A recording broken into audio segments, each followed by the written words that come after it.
रह रह के बदलते हैं दिन रात नए चोले, अंदर से बड़े जालिम और ऊपर से बड़े भोले। आज बड़ा याद आ रही है महात्मा गांधी जी, बहुत छातियां पीटी जा रही है। अरे महात्मा गांधी जी का नाम बदल के आपने जी राम जी कर दिया। लेकिन पहले कोई इनसे ये पूछे, महात्मा गांधी जी का नाम रख के तुम लोगों ने साल दर साल जो उस योजना में लगातार हजारों करोड़ के घोटाले किए हैं, उसका कौन जवाब देगा? मैं ये जो उत्तर प्रदेश की समाजवादी पार्टी के जो प्रवक्ता खड़े हैं, इनसे पूछना चाहता हूं, 2007 से 12 का वो चर्चित घोटाला मनरेगा के अंदर, जिसके अंदर इन्होंने फर्जी जॉब कार्ड, बिना काम के भुगतान और मशीनों से काम कराया, जबकि इसके अंदर श्रमदान होता है। ये लूट मचाने वाले लोग यहाँ खड़े होके ज्ञान बांटते हैं। अगर मुझे आप 10 सेकंड और दे दें। मैं 10 सेकंड दे दूंगा, लेकिन आपसे मैं सवाल पूछता हूँ, आप फिर कोर्ट क्यों नहीं गए? आप इल्जाम लगा रहे हैं, कोर्ट पे जाइए और चैलेंज कर दीजिए इनको। उसके ऊपर जांच बैठी और उसके अलावा जो हमारा जांच आयोग है उसने रिपोर्ट भी दी कि वहां घोटाला हुआ। 10 सेकंड और देता हूं आपको। और आपने बजट की बात की है, बजट की बात कर रही थी, तो 2006-07 में मात्र 11,000 करोड़ रुपए से ये योजना शुरू हुई। उसके बाद जैसे ही 2014 आया 33,000 करोड़, 2020-21 में 61,000 करोड़, 22-23 73,000, 23-24 के अंदर 86,000 और आज 25 में 86,000 से ज्यादा का भुगतान हो चुका है। 86,000 करोड़ का भुगतान। जी इधर आओ, इधर आओ, इधर आओ। हाँ जी, हाँ जी। देखिए, हाँ, आज मैं इस मामले को लेकर समाजवादी पार्टी प्रतिनिधि, कांग्रेस प्रतिनिधि सबसे असहमत हूं। मैं हमें लग रहा है कि बहुत अच्छा काम हुआ कि उसमें महात्मा गांधी जी का नाम इस योजना में हटा दिया गया, नहीं तो ये महात्मा गांधी जी के साथ तो एक अन्याय की स्थिति बन जाती है। ये जो नई योजना आई है, उस योजना के साथ मैं बिल्कुल सरकार को, बीजेपी के प्रतिनिधि को भी देता हूं कि आपने अच्छा काम किया कि आपने महात्मा गांधी जी के नाम को हटा दिया। आपने सही काम किया, ले लीजिए आप इसका सारा क्रेडिट। अब आप बताइए कि ये कहते हैं 125 दिन रोजगार की गारंटी की बात कर रहे हैं इसमें, कि पहले 100 दिन था, अब 125 दिन रोजगार की गारंटी हो गई। अरे आप रोजगार कितना दे रहे थे, अभी वर्तमान में कितना दे रहे थे आप रोजगार? अभी इसी सदन में ग्रामीण विकास राज्य मंत्री कमलेश पासवान जी का बयान है सर, और उन्होंने सदन के भीतर से प्रश्नोत्तर के उत्तर में बताया कि पिछले 5 वर्षों में औसतन 50 दिन काम मिल रहा था। 100 दिन का गारंटी आप दे नहीं रहे थे, 50 दिन की गारंटी दे रहे थे, और अब 125 दिन की गारंटी का नया लॉलीपॉप दिखाया जा रहा है। नंबर 1। नंबर 2, अभी 2025-26 के बजट में सरकार का 5 दिसंबर, ये भी सदन के भीतर इन्होंने जानकारी दी, 9,500 करोड़ रुपया अभी भी जो है कि वो बकाया पड़ा हुआ है। तो ये जिस तरह से ये कानून को लागू किया जा रहा है, इसकी तो मूल आत्मा ही मुझे कहीं से दिखाई नहीं दे रही है इसमें। देखिए, पहली चीज है माननीय मंत्री जी का जो इन्होंने कोट किया, वो पूरे देश का आंकड़ा था, और वो खासकर विपक्षी राज्यों का आंकड़ा था जहां पे ये लोग रोजगार देने में फेल हो रहे थे। ये लानी क्यों पड़ी? क्योंकि इसमें ट्रांसपेरेंसी की कमी, क्योंकि आज 2025 का भारत है। आज इसमें 4 चीजें बहुत अच्छी, क्योंकि जानना चाहिए, आपके दर्शक इतना बड़ा चैनल है, आपके दर्शकों को जानना चाहिए। एक तो इसमें ग्रामीण इंफ्रास्ट्रक्चर कवर होगा, दूसरा इसमें आजीविका मिशन को कवर होगा, तीसरा इसमें नेचुरल डिजास्टर, जैसे धान की फसल खराब हो गई, गेहूं की फसल खराब हो गई, क्योंकि राहुल गांधी को गाजर और धनिया के पत्ती के बारे में नहीं पता है, तो लेकिन अगर वो फसल खराब हो रही है, नहीं मैं बता रहा हूं ना, ठीक है, तो उसमें क्या ये चीजें आ जाती हैं। उसके बाद में इसमें ये जब चीजें होती हैं, फिर आता है कि 60 और 40 का रेशियो होता है। आज बजट है 1,95,000 करोड़ का बजट बढ़ के करा दिया गया है। साथ में इसमें अकाउंटेबिलिटी, ट्रांसपेरेंसी, इक्वलिटी इसमें तय की गई है। इसमें यह तय किया कि 125 दिन का रोजगार मिलेगा। अगर मान लिया फसल कटने का फसल का टाइम होता है, उस टाइम पर किसान अपना काम करे, बाकी टाइम पे काम करे जाके। रोजगार जो डेवलप होगा वो ग्रामीण, जो ग्राम पंचायतें निकालेंगी, वो डेवलप वो करेंगी रोजगार को। इनके टाइम पे नहीं था, एक तालाब खुदा फिर पाट दिया, फिर तालाब खुदा फिर पाट दिया। इनके टाइम यही होता था। बायोमेट्रिक्स उसमें लगेगा, रेटिना उसमें। जी, हमारे भारतीय जनता पार्टी के मित्र जो कह रहे हैं, आज की तारीख में उत्तर प्रदेश का पूरे देश में रोजगार नहीं है।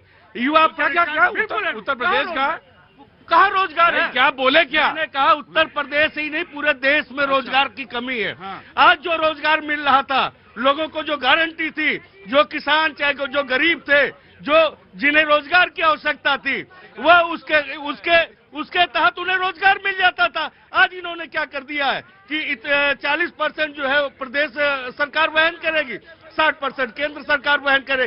जो प्रदेश सरकार वहन नहीं कर पाएगी, अगर किसी किन्हीं परिस्थितियों से धन के अभाव में, तो क्या वहां पे रोजगार लोगों को नहीं, मिलेगा? वहां पे नहीं, वहां पे कुछ जगह प्रावधान है कि जहां पे केंद्र सरकार 90% करेगी और सिर्फ 10% राज्य सरकार करेगी, वहां प्रावधान है। कई जगह प्रावधान है। जी जी, जगह यूनियन टेरिटरीज में 100% भी है, 100% भी है। हाँ जी, इनका कहना है, जब ये कहते हैं जब राम तो हर कण कण में है, इन्हें राम अगर दिख रहा है तो मैं इन्हें दोष नहीं देता, मैं इनकी प्रशंसा करता हूं।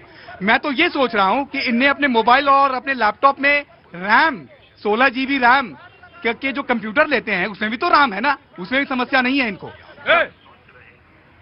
सवाल क्या है यहाँ पे नाम इन्हें जो गारंटी दी जा रही है उसकी चर्चा इन्हें नहीं करनी। ये बात करते हैं सावरकर की, मैं बात कर रहा हूं जवाहरलाल नेहरू अहमदनगर फोर्ट में रहते थे, जहां पे उन्हें जेल में मच्छरदानी दी जाती थी और ब्रेड और ऑमलेट खाते थे उस जेल में, और वीर सावरकर को जो काला पानी किया गया उसमें बहुत अंतर है। इन्हें समझदारी की कमी है इनमें।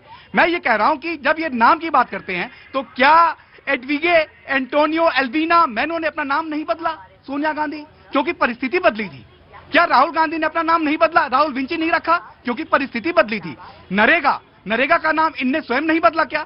महात्मा गांधी का नाम तो, मुझे तो ओशो की वो बात याद आती है, किसी ने ओशो से पूछा कि आपने अपने बाल लंबे क्यों कर रखे हैं, उनने बोला मैंने तो लंबे कर नहीं रखे, तुमने कटवा लिए हैं। तो प्रश्न यहां पर यह है कि जब ये कहते हैं कि नाम बदल दिया, अन्याय हो गया महात्मा गांधी के साथ, तो मैं ये पूछता हूं कि महात्मा गांधी जी के साथ अन्याय नहीं हुआ। जो सरकार राम राज्य के बारे में बात करते थे, उस सरकार में भगवान राम के साथ अन्याय की स्थिति बनी है। नाम, जब योजना में नाम है भगवान जी का, जी राम जी नाम है इसमें, और मैं मानता हूँ कन कन में राम शामिल है, और उसके बावजूद मैंने पहले राम के नाम से नफरत कांग्रेसियों को भाई ये झूठना मत है, ये सारे लोग बैठिए वहां जाके, सारे बैठिए, आप भी जाइए, बैठिए। राम का नाम इन लोगों ने ढूंढ लिया क्योंकि जैसे राम दिखाई पड़े तैसे नफरत का कीड़ा इनको काटने लग गया। प्रतीक जी, मैं इसे कह रहा हूं कि अगर ये कहते हैं राम के साथ अन्याय हुआ, भाई क्या कर रहे हो तुम, क्या परेशानी है? चलो, जब ये कहते हैं राम के साथ अन्याय हुआ तो मैं इनसे पूछता हूं कि राम यहाँ नहीं होगी, जहाँ तुम्हें जाना वहां जाओ, यहाँ पे खड़े रहो, चुपचाप खड़े रहो। प्रतीक जी, जब ये कहते हैं कि राम के साथ अन्याय हुआ तो मैं इनसे पूछता हूं, जब इनका मोबाइल खराब होता है तो कहते हैं क्या कि मेरे 16 GB रैम के मोबाइल में राम के साथ अन्याय हो गया? राम आप ढूंढेंगे वहां राम मिलेगा। आप ये ना कहें कि राम के साथ अन्याय हुआ। आप कहते हैं कि अधिकार ले लिए गए, ये गारंटी स्कीम में गारंटी है, ये कहते हैं गारंटी ले ली गई। देखिए, मुझे लगता है राम की नीतियों पर भी चलना चाहिए, जो भारतीय जनता पार्टी नहीं चलती है। झूठ जब तक सच जो है जूता पहनता है, झूठ कई चक्कर काट लेता है, लेकिन फिर भी सच होता है। आप लोग बार बार करप्शन की बात करते हैं, 70,000 करोड़ घोटाला का नाम लेते लेते अजीत पवार को बजट आप ही ने हाथ में दे दिया है। तो करप्शन पर आप लोग मत बोलिए, क्योंकि करप्शन सबसे ज्यादा, अगर आप लोगों की फाइलें खोली जाएंगी तो सबसे ज्यादा इन्हीं के नेता जो है जेल में बैठेंगे। ये तो ईडी सीबीआई ये ठीक से काम नहीं कर रही है। जिस तरीके से नेशनल हेराल्ड पर सुप्रीम कोर्ट ने डिसीजन दिया, यदि ईडी सीबीआई ठीक से काम करे तो मैं तो दावे से कहती हूँ, चैलेंज करती हूँ, इनके सारे नेता एक से एक बड़े से बड़े नेता जेल में बैठेंगे। ये सच्चाई। नेशनल हेराल्ड केस पे बरी हो गए क्या? एक्यूज नंबर 1 सोनिया गांधी जी है, एक्यूज नंबर 2 राहुल गांधी जी हैं, बरी हो गए क्या? आप झूठ परोस रहे हैं, मुकदमा उसमें 420 का लगा हुआ, बरी हो गए क्या? क्योंकि वो प्राइवेट केस है। कितना भी झूठ बोलते रहिए, मीडिया ने भी खूब सुर्खियां बटोरी है सबने, लेकिन सत्य यही है और आप लोगों को झुकना पड़ा है, हर एक मुद्दे पर झुकना पड़ेगा। इसी तरीके से जो आप मनरेगा को खत्म कर रहे हैं ना, रोजगार को खत्म करने की कोशिश कर रहे हैं, ये भी कामयाब नहीं होने देंगे, क्योंकि हम सड़क राइट। पहले तो मैं क्या, आप कहां से? वहां चलो, अरे वो यहाँ पे आओ ना, उसके पीछे जाओ। गार्ड, अजब आदमी है यार, कौन बोला? रस्सी के तुम्हें दिखाई नहीं दे रहा? इतने आदमी पीछे खड़े रस्सी के, ये कैसे खड़े? चलो ना पीछे। पहले तो मैं आज कांग्रेस के प्रवक्ता से कहूंगा, ये यहाँ पर जो खुशियां मना रही है तो आज घोषणा कर दे कि राहुल गांधी जी और सोनिया गांधी जी जो हैं वो एक्यूटल हो गए हैं, कोर्ट ने उनको बरी कर दिया है बाइज्जत। यदि ऐसा नहीं है तो जैसा कि भाजपा प्रवक्ता ने कहा, एक्यूज नंबर 1 एक्यूज नंबर 2 आज भी हैं। दूसरी चीज, मैं चैलेंज कर रहा हूं राहुल लाल को भी, कांग्रेस के प्रवक्ता को भी, जो राम राम आप कर रहे हैं, उस जी राम जी की फुल फॉर्म बताइए। मैं बता रहा हूं आपको, गारंटी फॉर रोजगार एंड आजीविका मिशन ग्रामीण, बताइए इसमें राम कहां है? बताइए मुझको आप जरा। भाई उसके संक्षिप्त रूपांतर में तो जी राम जी आ ही रहा है, और क्या बीजेपी के लोग संक्षिप्त फेंक दो, इसमें भी मेरी 32 GB राम है, मारो फेंक के, मारो ना। यही है विषयांतर। एक तरफ